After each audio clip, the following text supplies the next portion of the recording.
Bondi area. At this stage, Carl and Sarah, police have said that the bodies are still being formally identified, and we know that overnight, tragically, our worst fears were realised, that more people had died as a result of the shootings. The ages of the victims, they range from as young as 10 years old to 87 years old. This, of course, follows what was supposed to be a day of joy and celebration. Thousands of people united here at one of the world's most iconic locations. But this morning, it is now the scene of one of Australia's largest police investigations. Among those down there last night was a family. Here's what they had to say. Just a lot of gunshots there, and then we all started running that way towards the outdoor gym, and the gunshots just kept coming, so we all hid behind a wall. And there was just the gunshots from the start. I'd lost her, and there's just people everywhere. Hiding on the ground, getting shot while they hit on the ground too. Did you see the gunman? No, the gunshots just wouldn't stop. It could have been 100 shots. Carl and Sarah, I'll just show you the scene where I am this morning. We are standing outside the Bondi Pavilion, which has now become the makeshift floral tribute area. We've seen people coming down here this morning, although the area does still remain cordoned off, paying their respects and leaving bouquets of flowers. Some people have been too emotional for words. They've simply been hugging each other, consoling each other. Others say they weren't even here, Carl and Sarah, but they've been so moved by the tragic events that we saw play out yesterday. As I say, this area is still at the heart of a major investigation. Campbell Parade remains closed, and of course more information is going to be trickling throughout the rest of the morning, guys. I think that will certainly be a focal point, one of people's grief. This is what happened at the Bondi Westfield as well, where people can have a place where people can come and feel part of that community-led grief. That playground, I mean, again, just to reiterate, it's the most heinous thing when you think about the kids involved in all this. No one should have died yesterday, it should never have happened. But the kids involved in that playground, they were having such a beautiful day, and then terror came to Bondi Beach, and try and explain that to kids around the country. Last night, I was putting Christmas decorations up with my 5-year-old, right? And then this stuff happens on the TV, and trying to explain it to your kids, and like, you can't explain it to a 5-year-old. The teenagers, the ones who were here, the ones who were nearby and saw it happen, the ones who fled with their parents and their family members, right? Like, I don't know how you do that. And then on top of all this, there was also so many injured, and they had to be ferried to multiple hospitals around the area. Incredible work by ambulance authorities. Let's go to Sydney reporter Gabriel Boyle down at St Vincent's Hospital to get an update on the injured list. Gabby, bring us up to speed. You're right, Carl. It has been incredible work by medical teams, not only here at St Vincent's Hospital, but right across Sydney. Each time we speak with police, each time we speak with New South Wales ambulance authorities, those numbers continue to mount. The news gets worse and worse. As we've heard this morning, 16 people now confirmed dead, 42 in hospital as we go to air this morning, and that includes 4 children. Those victims have been sent to hospitals right across Sydney, and many of the most seriously injured were taken here to St Vincent's. It is, of course, the closest hospital to Bondi, and a number remain in a critical condition this morning here at St Vincent's. In total, 5 people remain critical. That is fighting for life after this attack. Among those being treated here at St Vincent's Hospital, 2 police officers, a constable and a probationary constable, who were on the scene and injured during the attack. And certainly we've seen a large number of police arrive at St Vincent's Hospital this morning, uniform and plain clothes. Not only will they be visiting their colleagues, but of course speaking with the many victims and families involved in this awful attack. We heard from New South Wales Premier Chris. Obviously, the Jewish community in New South Wales are absolutely devastated this morning, and it's our responsibility to wrap our arms around that wounded community and let them know that ordinary Australians, regular Australians, are in their corner and thinking of them this morning.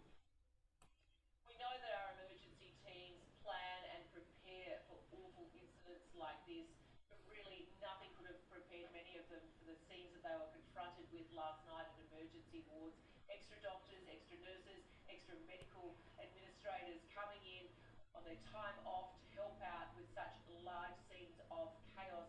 We've heard reports of police officers driving ambulances so that paramedics had 2 hands free and 2 people in the back to help with victims on their rush to hospital. We've be treated in such a rush to get out of Bondi. We know that tragically 14 people died at the scene, two died in hospital afterwards, and they include a 10-year-old girl and a 40-year-old man. Young lives cut needlessly and tragically short, despite the best efforts of extraordinary medical teams. Yeah, they have been extraordinary, haven't they? Just facing absolute evil and doing the best they can to preserve the lives of those who are injured there. Gabby, thank you for that update. For more now, let's bring in Rabbi Mendel Castell, who joins us here in Bondi. Rabbi, I think you are feeling this a lot more than many others because your wife was down here, your two children were down here, and it was your brother-in-law who was killed today. Absolutely. So it's been a horrific night, supporting the family, but also as being a rabbi who runs the community crisis center, being able to step up and provide support as chaplain to the hospital, working closely with police. It's been a harrowing few 12 hours. Going from hospital to hospital, dealing with families, some overseas, trying to find loved ones here. So yeah, it's shocking. Can you, if you don't mind, take us on that journey for how you found out about it, what you saw, and then the aftermath? So I had a call from my daughter screaming, the shock and running for her life.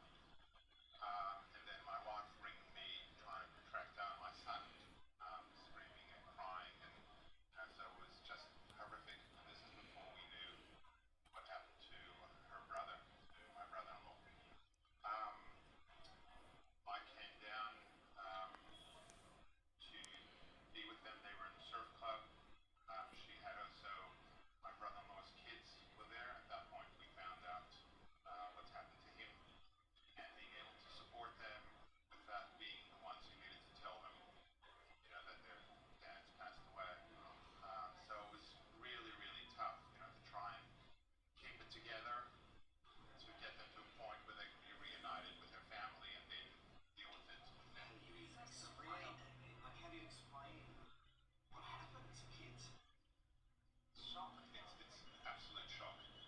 My wife was on the phone when their mother found out that her husband, and that shriek that you hear, just something that would stay with you for the rest of your life. Oh, sorry. So it's a shocking sort of thing. And more general, we talk to kids about trauma like this.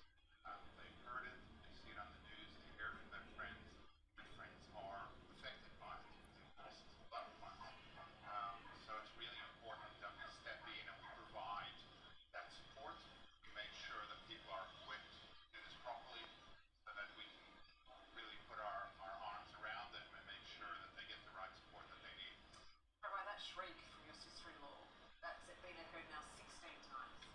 There were 16 people who were killed yesterday, coming out to celebrate one of the holiest, oldest traditions on the Jewish calendar. Unfortunately, during the evening, I went with a number of families to identify loved ones who passed, and it's not nice. It's heartbreaking seeing those families, what they're going through. It's a waste, an absolute waste of a life. And most of these people were really beautiful people. Rabbi Eli wouldn't hurt a fly. He was a chaplain to corrective services. He would go and see people who are in prison, who are going through, most terrible times in their life. Some of them have done terrible things. Some of them have gotten caught up in terrible things. And you know what? They're human beings. He was there to put his arms around them. That's the kind of person that he was. That happened Bondi while 24-year-old critically hurt in hospital near Perth. The police commissioner, Al Langan, has of course there were concerns of a third shooter. Here's what he had to say on that note. We have increased the pace overnight in that investigation. As a result of investigations undertaken, I can say we are not looking at the case. We are satisfied that there were two victims involved in this investigation. One is deceased, second is in critical but stable condition.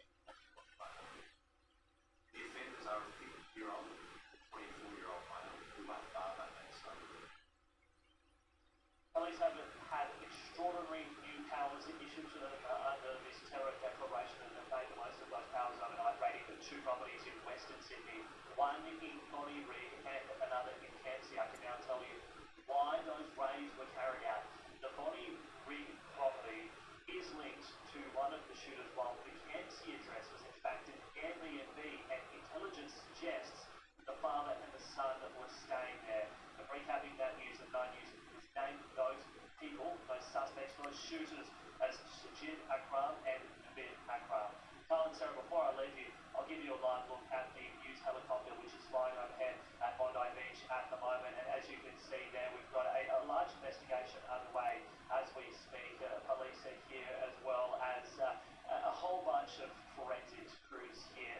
Well, obviously we need to take extreme care showing those live images at the moment, because this is still quite a tricky scene for police to deal with, a horrific scene, and certainly a very tough time here in the community. You know, speaking with people here, while you two have been on air, I've just been speaking with members of the public, and there's this theme that continues to come across, that while we are counting the people killed, 15, we are also counting the people seriously hurt, more than 40. What's hard to count is all of the other people that have been touched by this, that were here yesterday. There would have been more than 1,000 people here. So many brave bystanders racing over, performing CPR, helping people out, helping paramedics out, particularly in that makeshift hospital. And this sad thing that comes through talking to these people this morning is this question that now looms over them, this survivor's guilt, this could have I done this, should have I done this, could have I saved this person? And you really have to spare a thought for those people. So while we bring you these numbers of 15 people killed, more than 40 people injured, it's hard to put a number on all of those other people that have had their lives changed forever. Wanted to show their support, and dozens of people gathered here outside Australia House in London for a vigil to honour the victims, many of them holding Israeli flags and candles as they paid their respects, and gathered here for about half an hour. Here's what some of them had to say. Horror, absolute horror. It's not unexpected, but whether it was going to be in Bondi Beach or in California or in London, these things are happening now, and it's just unleashed a whole load of terror on Jewish people around the world. Devastated. The first thing we did was phone our very good friends in Sydney to make sure they were okay and send them our love. World leaders have also been reacting to the attack. Israel's leaders saying they are appalled, and their thoughts are with the victims and their families, but also that they repeatedly warned the Australian government to take action against the rise of anti-Semitism. French President Emmanuel Macron paying tribute to the French national killed, saying, "I learned with deep sadness of the death of Dan Elkayan during the anti-Semitic terrorist attack in Sydney. I think of his family and loved ones and express to them the full solidarity of the nation." Here in the UK, so Keir Starmer posting a photo with his wife saying, "Light will always win over darkness." From the King, "I know that the spirit of community and love that shines so brightly in Australia and always triumphs over the darkness of such evil." And the Prince and Princess of Wales saying, "Our thoughts are with every Australian today." I think that says it all, guys. Everyone here in London and right around the world are thinking of Australia and the Jewish community today.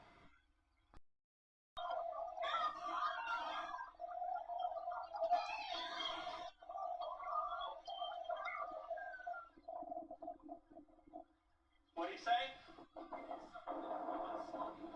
There's somebody with a rifle.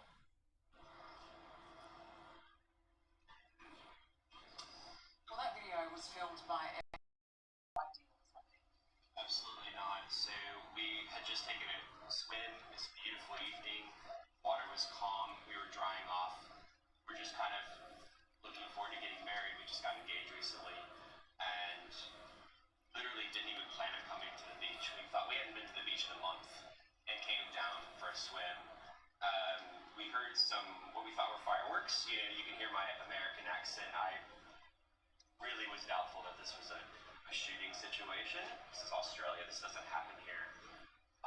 And then I noticed up on the grassy area next to the pavilion, people were more frozen. I thought this is odd, and then all of a sudden you just see this movement and just people running, and everyone was running up towards North Bondi from where we were.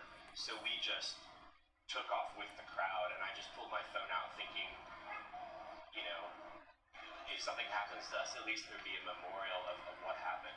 You were Because it could have been us. Absolutely, because Fear for your life. everyone was running, and we didn't know which way the gunman was going. Yeah. So, I mean, this is a place of such joy.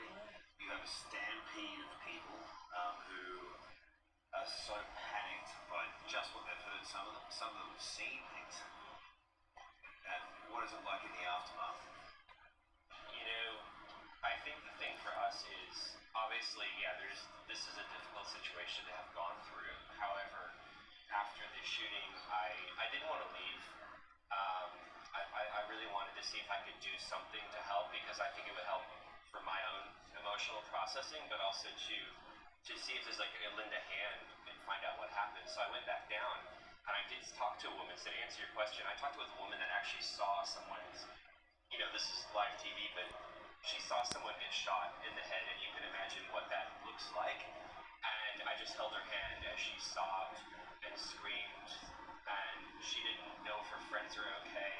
So it was a moment of perspective of going, yeah, I witnessed this and I ran away, but the trauma that she's going to have to deal with is having seen that, and then the other people who actually lost loved ones, it's just going to be a long road for them. So that's kind of where I am, where my head's at today, yeah. Of Prime Minister Anthony Albanese laying long tributes at the scene of this horrific Bondi massacre which unfolded a mere 12 hours ago.